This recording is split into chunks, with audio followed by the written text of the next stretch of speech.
Hello నమస్తే, నేను మీ Vasu. Welcome to finger tips. ఈరోజు ఎపిసోడ్ మనకి స్పెషల్ అని చెప్పాలి. ఎందుకంటే చాలా రోజుల తర్వాత ఒక మోటార్ బైక్ని అయితే మనం ఈరోజు రివ్యూ చేయబోతున్నాం. అదేదో కాదు, మన రాయల్ ఎన్ఫీల్డ్ కొత్తగా లాంచ్ చేసినటువంటి బాబర్ మోడల్ అయిన గోవాయన్ ఎడిషన్. ఈ గోవాయన్ ఎడిషన్ గురించి మార్కెట్లో ఎంతో చర్చ జరుగుతుంది. ఎందుకంటే ఇప్పటివరకు హెచ్డీలో ఆర్ రకరకాల మోడల్స్లో మనం ఈ బాబర్ ఎడిషన్ అయితే చూసాం, కానీ రాయల్ ఎన్ఫీల్డ్లో ఇది ఫస్ట్ వర్షన్ అని చెప్పాలి. ఈ బాబర్ ఎడిషన్లో ఏంటి స్పెషల్? ఎస్పెషల్గా దీనికి గోవాన్ ఎడిషన్ అని ఎందుకు పేరు పెట్టారు, దీంట్లో ఫీచర్స్ ఏంటో ఈరోజు మన వీడియోలో ఇప్పుడే కవర్ చేద్దాం. పదండి.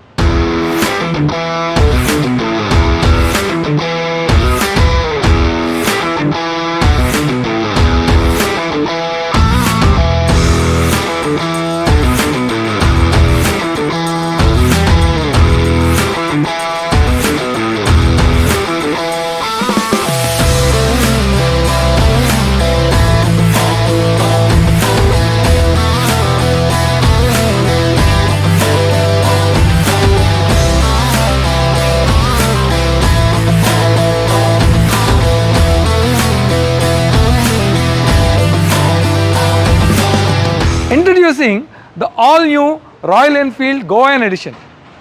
ఈ బండి విషయానికి వస్తే దీంట్లో మనం 349cc single cylinder 4 stroke J series engine అయితే చూడొచ్చు. ఇంకా దీని మ్యాక్స్ పవర్ విషయానికి వస్తే 20 bhp అండ్ 27 Nm టార్క్తో వస్తుంది.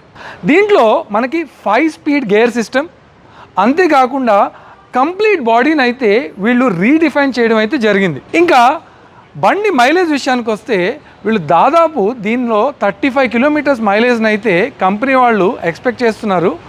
ఆన్ రోడ్ మనం యూజర్స్ ఫీడ్బ్యాక్ని బట్టి చూస్తే 30 ఆర్ 28 కిలోమీటర్స్ వరకు మన సిటీలో అయితే ఎక్స్పెక్ట్ చేయొచ్చు. ఇంకా దీని గ్రౌండ్ క్లియరెన్స్ విషయానికి వస్తే దాదాపు మనకి 170 mm ఉంది.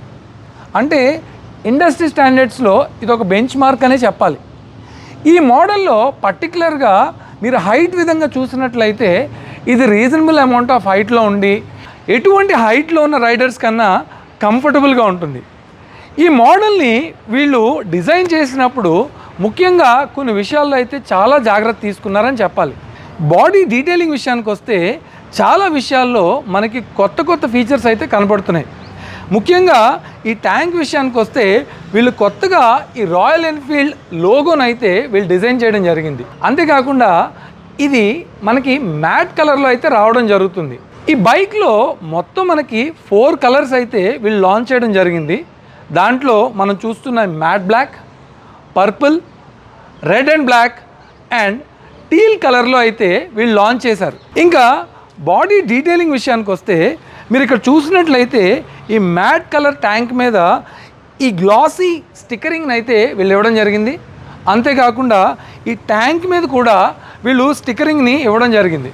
అదే డిజైన్ని వీళ్ళు సైడ్ ఉన్న ప్యానల్స్ కూడా కంటిన్యూ చేశారు. ఈ బ్లాక్ కలర్ బాడీ మీద ఈ గోల్డ్ కలర్ ఎంబోజింగ్ చాలా అట్రాక్టివ్గా ఉంది. నెక్స్ట్ సీట్ విషయానికి వస్తే ఈ బైక్కి స్పెసిఫిక్గా వీళ్ళు సెపరేట్గా డిజైన్ చేయడం అయితే జరిగింది. ఈ సీట్ స్పెషల్గా దీని గురించే కస్టమైజ్ చేసి తయారు చేశారేమో అన్నట్టుగా ఉంది. ఎందుకంటే ఇది ఒక క్రూజర్ మోడల్. మీరు ఇక్కడ చూసినట్లయితే ఇది ఒక ఏరో హ్యాండిల్తో లాంగ్ హ్యాండిల్ బార్లో రావడం వలన ఎవరికైనా సరే లాంగ్ డ్రైవ్స్కి వెళ్ళాలి అనుకున్నప్పుడు చాలా కంఫర్టబుల్గా అనిపిస్తుంది. మన బాడీ పొజిషన్ ఎప్పుడు కూడా అప్రైట్గా ఉండడం వలన లాంగ్ డ్రైవ్స్కి వెళ్ళినప్పుడు మన బ్యాక్ బోన్కి ఎటువంటి పెయిన్ రాకుండా ఉంటుంది. అండ్ ఈ సీట్ పొజిషన్ ఇలా పైకి ఉండడం వలన మనం డ్రైవ్ చేసేటప్పుడు కూడా చాలా కంఫర్టబుల్గా ట్యాంక్ అటాచ్ అయ్యి కంఫర్టబుల్గా డ్రైవ్ చేసుకోవడానికి చాలా బాగుంటుందని చెప్పాలి. ఈ బైక్ టోటల్గా మనకి 195 kgs వెయిట్తో అయితే రావడం జరిగింది.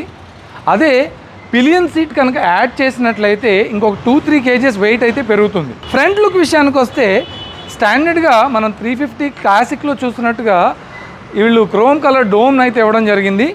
లోపల మాత్రం హంటర్ అండ్ క్లాసిక్లో వచ్చే ఎల్ఈడి లైట్నే వీళ్ళు ప్రొవైడ్. ఇంకా సస్పెన్షన్ విషయానికి వస్తే వీళ్ళు టెలిస్కోపిక్ సస్పెన్షన్స్ విత్ సైడ్లో వీళ్ళు రిఫ్లెక్టర్స్ కూడా ఇవ్వడం జరిగింది. కంప్లీట్ మెటల్ బాడీ అవడం వలన బాడీ విషయానికి వస్తే చాలా స్ట్రాంగ్గా ఉందనే చెప్పాలి. అండ్ ఈ బైక్లో ఎస్పెషల్గా మీరు చూసినట్లయితే ఇది ఒక రెట్రో స్టైల్లో వీళ్ళు డిజైన్ చేయడం జరిగింది.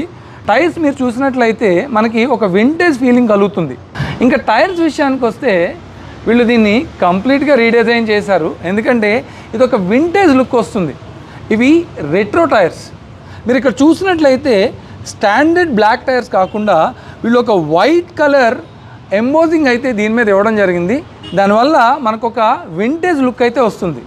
ఇంకా టైర్స్ విషయానికి వస్తే ఫ్రంట్లో 100/90, రేర్లో 130/90 టైర్స్ని మనం చూడొచ్చు. దీంట్లో ముఖ్యంగా మనం చూడాల్సింది ఏంటంటే రెగ్యులర్ అలాయ్ వీల్స్ కాకుండా వీళ్ళు ఫోర్క్స్తో పాటు ట్యూబ్లెస్ టైర్స్ని కూడా ఇచ్చారు.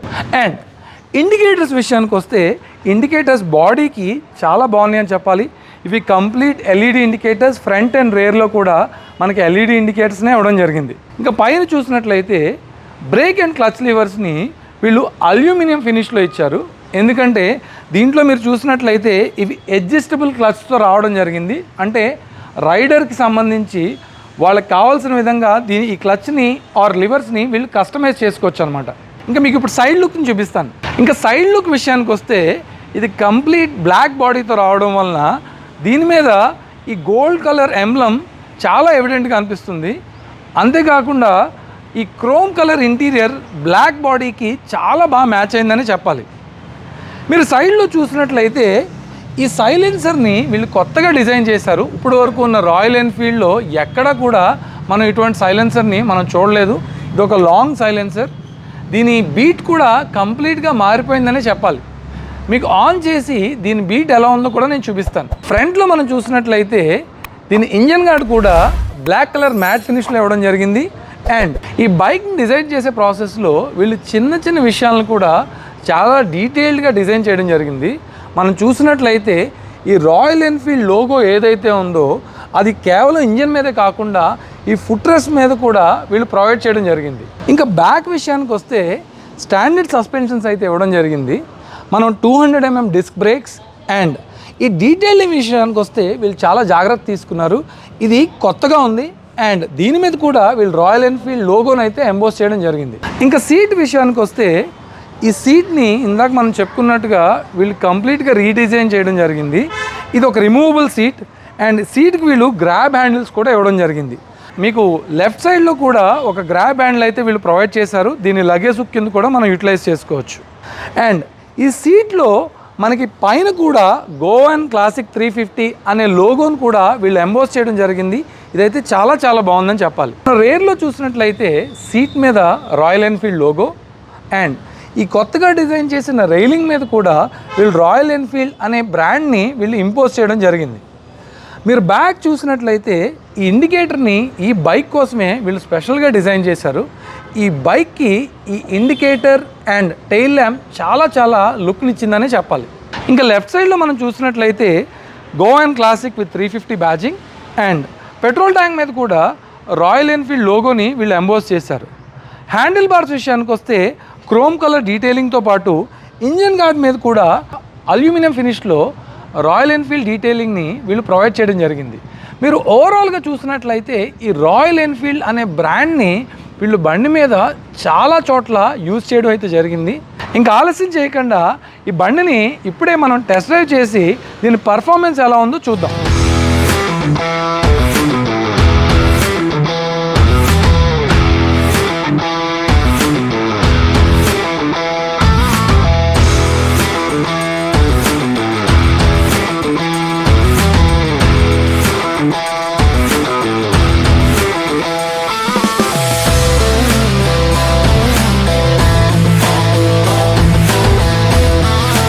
ఇంకా ఫ్రంట్ విషయానికి వస్తే ఈ గోవాన్ ఎడిషన్లో వీళ్ళు బోత్ డిజిటల్ అండ్ అనలాగ్ క్లస్టర్ని అయితే ఇవ్వడం జరిగింది. మనం పైన చూసినట్లయితే ఇది ఒక అనలాగ్ మీటర్ అండ్ కింద మనం చూసినట్లయితే బోత్ డిజిటల్ మీటర్స్ని వీళ్ళు ప్రొవైడ్ చేయడం జరిగింది. ఈ డిజిటల్ కన్సోల్లో మన బ్లూటూత్, SMS, కాల్స్ అన్ని ఫీచర్స్ని వీళ్ళైతే ఇంక్లూడ్ చేయడం జరిగింది. అండ్ ఇక్కడ చూసినట్లయితే మన గేర్ షిఫ్టింగ్, మైలేజ్ అన్ని డీటెయిల్స్ని మనం దీంట్లో క్యాప్చర్ చేయొచ్చు. ఫ్రంట్లో కూడా వీళ్ళు రాయల్ ఎన్ఫీల్డ్ బ్రాండింగ్ని వీళ్ళైతే ఇవ్వడం జరిగింది. దాంతోపాటు ఈ ఫ్రంట్ డిజైన్ చూసినట్లయితే ఇది చాలా అట్రాక్టివ్గా అనిపిస్తుంది. ఇంకా హ్యాండిల్ బార్ విషయానికి వస్తే క్రోమ్ కలర్ మిర్రర్స్ అండ్ కింద వీళ్ళు లైట్ కంట్రోల్స్ని అయితే ఇవ్వడం జరిగింది. కింద మనం చూసినట్లయితే హార్న్, హై బీమ్ అండ్ లో beam, light pass controls and back side వీళ్ళు ఒక ఐ బటన్ అయితే ఇవ్వడం జరిగింది. ఈ బటన్తో మనం ట్రిప్లో డిఫరెంట్ మోడ్స్ని మనం కంట్రోల్ చేయొచ్చు. ఇంకా రైట్ సైడ్లో చూసుకున్నట్లయితే సేమ్ క్రోమ్ కలర్ మిర్రర్స్. ఈ మిర్రర్స్ విషయంలో చూసినట్లయితే ఇంతకుముందు మనకి రబ్బర్ బీడింగ్స్ వచ్చేవి, వీళ్ళు ఇప్పుడు దీన్ని ప్లాస్టిక్ ట్రిమ్స్గా కన్వర్ట్ చేశారు. ఐ థింక్ దీనివల్ల వైబ్రేషన్ కూడా కొంచెం తగ్గొచ్చని ఎక్స్పెక్ట్ చేద్దాం. కింద చూసినట్లయితే engine switch controls, on and off and hazard light కంట్రోల్స్ని కూడా వీళ్ళు ఇవ్వడం జరిగింది. ఇంక మీరు ఫ్రంట్ లుక్ నుంచి మనం సీట్ని కనుక చూసినట్లయితే సీట్ మీకు చాలా ప్రీమియంగా అనిపిస్తుంది. ఈ సీట్ మీద మీరు చూసినట్లయితే గోవాన్ క్లాసిక్ 350 అనే లోగోను కూడా వీళ్ళు సీట్లోనే ఇవ్వడం జరిగింది. దీనివల్ల దీనికి ఒక మంచి లుక్ వచ్చిందనే చెప్పాలి. ఫ్రెండ్స్, ఇప్పుడు ఈ బైక్ని స్టార్ట్ చేసి ఈ కొత్త సైలెన్సర్తో దీని ఎగ్జాస్ట్ సౌండ్ ఎలా ఉందో మీకు ఇప్పుడే వినిపిస్తాను.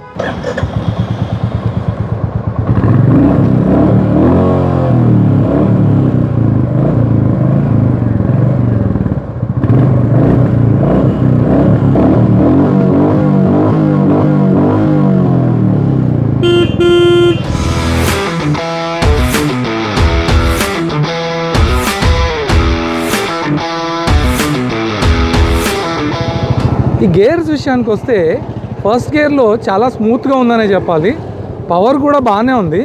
ఇప్పుడు సెకండ్ గేర్ మనం మార్చి చూద్దాం.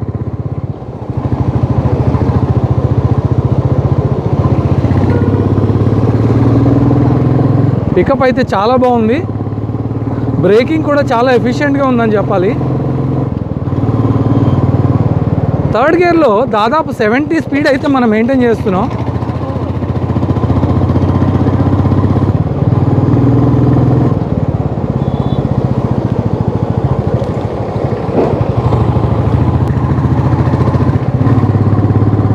నాకింగ్ సౌండ్ కూడా చాలా తక్కువ ఉంది.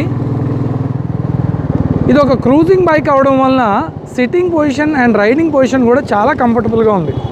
కార్నర్స్లో ఈ లాంగ్ హ్యాండిల్ కొంచెం ఇబ్బందిగా ఉన్నా ఓవరాల్గా లాంగ్ డ్రైవ్స్కి అయితే మాత్రం ఇది చాలా కంఫర్టబుల్గా ఉంటుందని చెప్పాలి.